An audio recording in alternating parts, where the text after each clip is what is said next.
नमस्कार, आप देख रहे हैं टीवी 9 भारतवर्ष। मैं हूं नंद कुमार नायर और ऑटो 9 शो के सभी दर्शकों को सबसे पहले टीम ऑटो 9 की तरफ से नए साल की मुबारकबाद। साल 2026 आपके लिए बेहद ही मंगलमय रहे और ऑटोमोटिव इंडस्ट्री के लिए भी, क्योंकि इस साल कई सारे लॉन्चेस, चाहे वो कार्स हो या बाइक्स हो, भरमार रहने वाली है।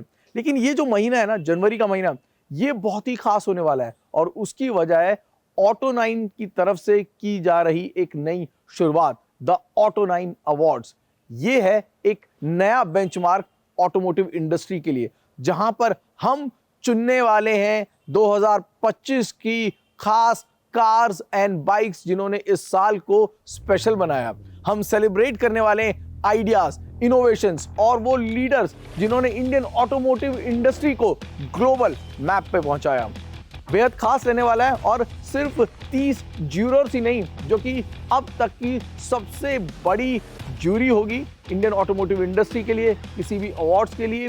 वो सिर्फ 30 ज्यूरर्स ही नहीं, आप सभी इसका हिस्सा बन सकते हैं, क्योंकि वोटिंग लाइन ओपन है। 40 से ज्यादा कैटेगरीज हैं जहां पर आपको अपने वोट देने हैं और मदद करनी है उन ज्यूरर्स की चुनने के लिए 2025 की स्पेशल कार्स एंड बाइक्स। इस बारे में हम ऑटो 9 के शो में और टीवी 9 पर आपको लगातार बताते रहेंगे, अपडेट करते रहेंगे। और भूलिएगा नहीं, इन सभी गाड़ियों का ट्रैक टेस्ट भी होगा और वो भी हम आपके साथ लाइव शेयर करेंगे। tv9.com पर इसके मुतालिक हर जानकारी आपको मिल जाएगी। आज के द ऑटो 9 शो की शुरुआत कर लेते हैं और शुरुआत करते हैं स्पीड न्यूज के साथ।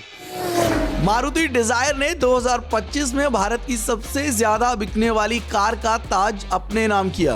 कैलेंडर ईयर 2025 में डिजायर की 2.14 लाख यूनिट्स बिकी और इसने Hyundai क्रेटा और टाटा नेक्सॉन जैसी पॉपुलर एसयूवीज को पीछे छोड़ दिया। दिलचस्प बात यह है कि जहां एसयूवीज की हिस्सेदारी रिकॉर्ड 55% से ज्यादा रही, वहीं टॉप सेलर एक कॉम्पैक्ट सेडान है। डुकाटी ने भारत में अपनी सबसे महंगी और सबसे powerful bike Panigale V4 launch कर दी है। इसकी एक शोरूम कीमत है 84.99 लाख रुपए। यह WSB के रेस बाइक का रोड लीगल वर्जन है, जिसमें 998 सीसी का इंजन और ये 215 bhp की पावर देता है। रेस एग्जॉस्ट के साथ ये पावर 232 bhp की हो जाती है। बाइक में MotoGP से लिया गया टेक 16,500 RPM रेड लाइन और 330 किलोमीटर प्रति घंटे से ज्यादा की टॉप स्पीड की क्षमता है। Hyundai ने वेन्यू का नया HX5 प्लस वेरिएंट भारत में 9.99 लाख एक शोरूम की कीमत पर लॉन्च किया। ये वेरिएंट 1.2 लीटर कापा पेट्रोल इंजन और मैनुअल गियरबॉक्स के साथ ही उपलब्ध होगा। HX5 प्लस में wireless charger, LED headlamp, roof rails और रियर वाइपर जैसे अतिरिक्त फीचर्स मिलते हैं। साथ ही HX4 वेरिएंट में अब ड्राइवर सीट हाइट एडजस्टमेंट भी दिया गया है। विनफास्ट की चार्जिंग कंपनी V-Green और HPCL ने भारत में EV चार्जिंग नेटवर्क बढ़ाने के लिए साझेदारी की है। इस टाई अप के तहत चुनिंदा HPCL पेट्रोल पंप्स पर नए EV चार्जिंग स्टेशन लगाए जाएंगे। HPCL के पास पहले से 5,300 से ज्यादा EV चार्जर हैं, जबकि V-Green वियतनाम में 1.5 लाख से ज्यादा चार्जिंग पोर्ट चला रही है। ये साझेदारी भारत में EV एडॉप्शन को तेज करने की दिशा में एक बड़ा कदम माना जा रहा है। 10.99 लाख या यूं कह लीजिए 11 लाख एक शोरूम है उस नई किया सेल्टोस की कीमत, जिसको हाल ही में अनवील किया गया था।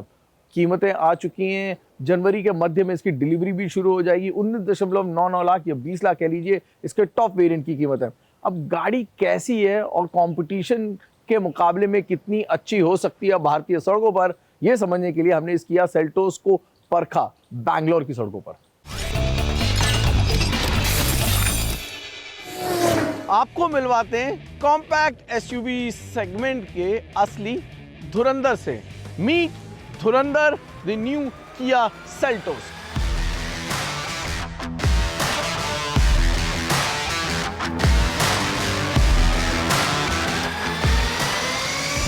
जिस सेगमेंट को लोग क्रेटा वर्सेस विक्टोरिस का परमानेंट मुकाबला मान रहे थे, वहां किया ने सेल्टोस के साथ रिंग ही अपग्रेड कर दी है। नई सेल्टोस को दिसंबर 2025 में अनवील किया गया, लेकिन अभी जो दिख रहा है वो बिकने के लिए बिल्कुल तैयार है और यही हमने इसकी टेस्ट ड्राइव में भी समझा। लेकिन शुरुआत डिजाइन के साथ।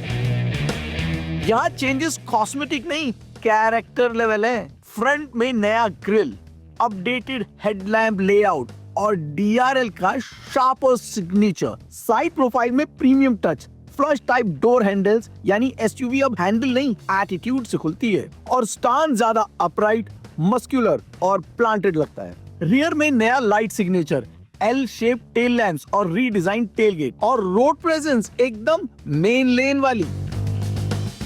गाड़ी के बाहर जो है आपके मल्टीपल राय हो सकती है। कुछ लोगों को डिज़ाइन, खासकर जो चेहरा है उसमें दो राय हो सकती है। जो मुझे अच्छा लगा वो ये कि यहाँ पर ना फिजिकल बटन्स वापस आ चुके हैं, कोई भी इंट्रूजन आपको नहीं दिखेगा। दो ये जो टच स्क्रीन दिख रहे हैं आपको 12.3 इंच के और बीच में एक 5 इंच का, ये बिल्कुल ही नीटली कनेक्टेड लग रहे हैं। टच एंड फील भी अगर आप गाड़ी का देखेंगे, जो प्लास्टिक क्वालिटी का इस्तेमाल किया गया है, जिन रंगों का इस्तेमाल किया गया है वो अच्छे हैं। डुअल जोन क्लाइमेट कंट्रोल आपको मिल जाएगा। टॉप वेरिएंट में आपको मिलता है panoramic sunroof, premium audio, ambient lighting, HUD और लेवल 2 ADAS का पैकेज। फर्स्ट रो कन्वीनियंस के मामले में 10-वे power driver seat, memory system, seat ventilation, wireless charging plus type C पोर्ट्स। वहीं सेकंड रो कन्वीनियंस में 60-40 स्प्लिट सीट्स, 2-स्टेप recline, rear sunshade curtains, seat back type C पोर्ट्स। K3 प्लेटफॉर्म के साथ सेल्टोस अब डायमेंशनली बड़ी हो चुकी है, लगभग 95 mm लंबी और व्हील बेस करीब 80 mm ज्यादा। यकीन मानिए इस गाड़ी को मैंने 500 किलोमीटर से ऊपर चलाया। क्यों? क्योंकि ये है इस सेगमेंट का असली धुरंधर। धुरंधर इसे इसलिए कह रहा हूं क्योंकि हर पैमाने पर इसने अपने कंपटीशन से बाजी मार ली है। बाय द वे ये बता दूं, 3 इंजन ऑप्शन है, पेट्रोल, डीजल, पेट्रोल टर्बो में भी आता है, नेचुरली एस्पिरेटेड भी आता है। इसके अलावा डीजल इंजन भी है 1.5 का। सबसे ज्यादा पावरफुल जो है वो टर्बो पेट्रोल इंजन है। हमने इन तीनों को परखा, तीनों के साथ 200, 300 किलोमीटर ड्राइव करा है और उसके बाद आपको बता रहे हैं कि इस वक्त SUV सेगमेंट में जो गाड़ियां मौजूद है ना, उनमें सबसे अच्छी ride and handling, driving dynamics के मामले में ऑलमोस्ट परफेक्ट अगर गाड़ी मुझे चुननी होगी, then it is going to be this Seltos. हमारे देश में ना गाड़ियां लेना एक बड़ा ही इमोशनल डिसीजन होता है। वो इसलिए क्योंकि गाड़ियां सिर्फ हमारे लिए पॉइंट A से पॉइंट B जाने का जरिया नहीं है, गाड़ियां हमारी दोस्त होती हैं। Cars and bikes, they are our friends. हम इनके साथ रोते हैं, हम इनके साथ मुस्कुराते हैं, हम इनसे बात करते हैं। और आजकल की तो गाड़ियां ऐसी हो गई हैं कि वो हमसे भी बात करती हैं। और ऐसे में जो दोस्त हो ना, वो बहुत जरूरी है कि उसके पास हर वो चीज हो जिससे कि वो आपको संभाल सके। उसमें गाड़ी में एडास जरूरी है, यानी कि सेफ होना जरूरी है, और सबसे ज्यादा जरूरी है एक पहचान। सभी कुछ इस किया सेल्टोस में मौजूद है। इन टोटल ये जो SUV सेगमेंट है, Creta, Seltos, grand Vitara, Victoris जो सेगमेंट है, जहां पर होंडा की एलिवेट भी मौजूद है। अगर मुझे टॉप 2 गाड़ियां चुननी हो तो उसमें पहली अगर क्रेटा है तो दूसरी सेल्टोस। गाड़ी of the week Kia Seltos के बाद अब वक्त हो चला है स्पॉटलाइट का। और स्पॉटलाइट में आज एक नहीं 2 गाड़ियां मौजूद हैं, टाटा मोटर्स की हैरियर और सफारी। वजह, इनमें लगाया गया नया पेट्रोल इंजन।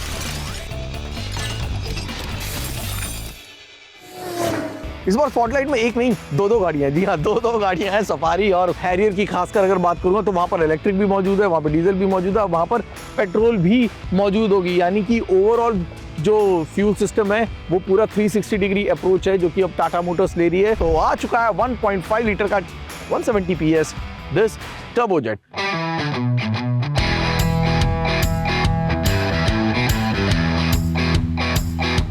टाटा सफारी का नाम लेते ही दिमाग में तुरंत डीजल की गड़गड़ाहट आती है, लेकिन इस बार कहानी बदली हुई है क्योंकि सफारी अब पेट्रोल में भी आ चुकी है। सवाल वही है, इतनी बड़ी 3 रो SUV में 1.5 लीटर का पेट्रोल इंजन, क्या ये सच में काम कर पाएगा?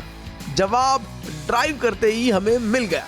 सफारी पेट्रोल का Hyperion turbo petrol engine 170 horse power और 280 न्यूटन का टॉर्क के साथ कागज पर भले ही छोटा लगे, लेकिन सड़क पर बिल्कुल कमजोर नहीं लगता।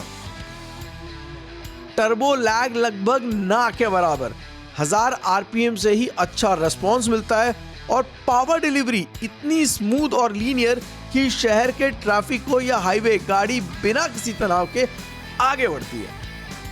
6 स्पीड टॉर्क कन्वर्टर ऑटोमेटिक इसे और आसान बना देता है। शहर में स्मूथ और हाईवे पर बिल्कुल रिलैक्स्ड। बाहर से देखें तो टाटा हैरियर पेट्रोल और सफारी पेट्रोल में कोई बड़ा फर्क नजर नहीं आता। डिजाइन वही दमदार, वही फेमिलियर स्टांस और अलग पेट्रोल की कोई पहचान भी नहीं। हैरियर में हल्के रंगों वाला कैबिन मिलता है, जबकि सफारी ज्यादा प्रीमियम और special third row layout offer करती है। लेकिन पेट्रोल अवतार में भी दोनों की पहचान ज्यादा बदली नहीं है। अब बात ड्राइव की, चलिए अब बात हैरियर पेट्रोल की ड्राइव की कर लेते हैं। I like this IRVM and I like a lot of things about this Harrier also. Harrier is a very good car to be on road. You feel better in terms of ride and handling. वो चीज़ मैं safari के लिए नहीं बोल पाता हूँ। Safari में थोड़े वेवर्ड मूवमेंट, थोड़ी बोट लाइक फील ज़्यादा मिलती है, लेकिन यहाँ पे हम जो मेन कॉन्सेंट्रेट कर रहे हैं वो इंजन पे कॉन्सेंट्रेट कर रहे हैं, राइट। और अगर मैं वो कहूँ तो this is same engine tune, something similar. यहाँ पर भी वही 1.5 लीटर का हाइपीरियन टर्बो पेट्रोल इंजन है जो 170 हॉर्स पावर और 280 न्यूटन मीटर का टॉर्क देती है और सड़क पर पूरी तरह कॉन्फिडेंस महसूस होती है। 1000 आरपीएम से रेस्पॉन्स लगभग ना के बराबर, टर्बो लैग और स्मूथ पावर डिलीवरी हैरियर को शहर में आसान और हाईवे पर बेहद रिलैक्स ड्राइव बनाती है। राइड क्वालिटी हैरियर की सबसे बड़ी ताकत रही है और पेट्रोल वर्जन भी इसे पूरी मजबूती से निभाता है। खराब सड़कों पर सॉलिड फील, हाई स्पीड पर शानदार स्टेबिलिटी और हल्का होने की वजह से थोड़ा ज्यादा responsive steering. Cabin Rumi, feature packed और आरामदायक। भले ही कुछ पुराने एर्गोनॉमिक्स नखरे अब भी मौजूद हैं।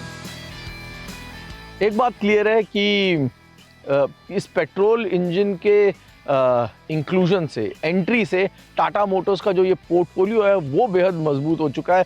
कस्टमर्स के लिए ऑप्शंस बढ़ चुके हैं, लेकिन अब भी जब कॉम्पिटिशन के साथ इसका मैचअप होगा तो कहानी इतनी आसान नहीं होने वाली है, क्योंकि मेन कंपटीशन में आप जानते हैं कि महिंद्रा की नई आने वाली XUV 7XO, ये नया नाम है जो कि अगले साल शायद सबसे ज़्यादा गूंजने वाला है और वही नाम इसके लिए भी सबसे ज़्यादा परेशानी बनने वाला है। क्रेटा और सेल्टोस अगर बात करेंगे तो यस, उनका पेट्रोल इंजन जो है वो ज़्यादा रिफाइंड नज़र आ रहा है। इससे अब जो पावर की बात हो रही है वहाँ पर आपके महिंद्रा की 7XO बाजी मारती हुई नजर आएगी। कहानी कहाँ जाके टिकती है कस्टमर्स के लिए ये टाइम बताएगा, but for now it's a fantastic and a welcome entry of 1.5 litre engine in Tata Motors portfolio. तो आज के द ऑटो 9 शो में इतना ही। मुलाकात होगी अगले हफ्ते रविवार 1:20 पर TV9 भारतवर्ष पर। लेकिन एक नया साल है, कुछ नए रेजोल्यूशन जरूरी हैं।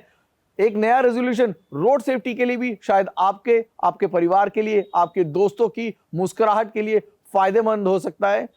रेजोल्यूशन ले लीजिए, अपने आप से वादा कर लीजिए कि सड़क नियमों का पालन करेंगे। छोटी से छोटी चीजें, चाहे वो लेन ड्राइविंग हो, सीट बेल्ट लगाना हो या फिर हेलमेट पहनना हो, इन सभी का पालन करेंगे, खुद भी करेंगे, परिवार को बताएंगे और दोस्तों को भी मजबूर करेंगे।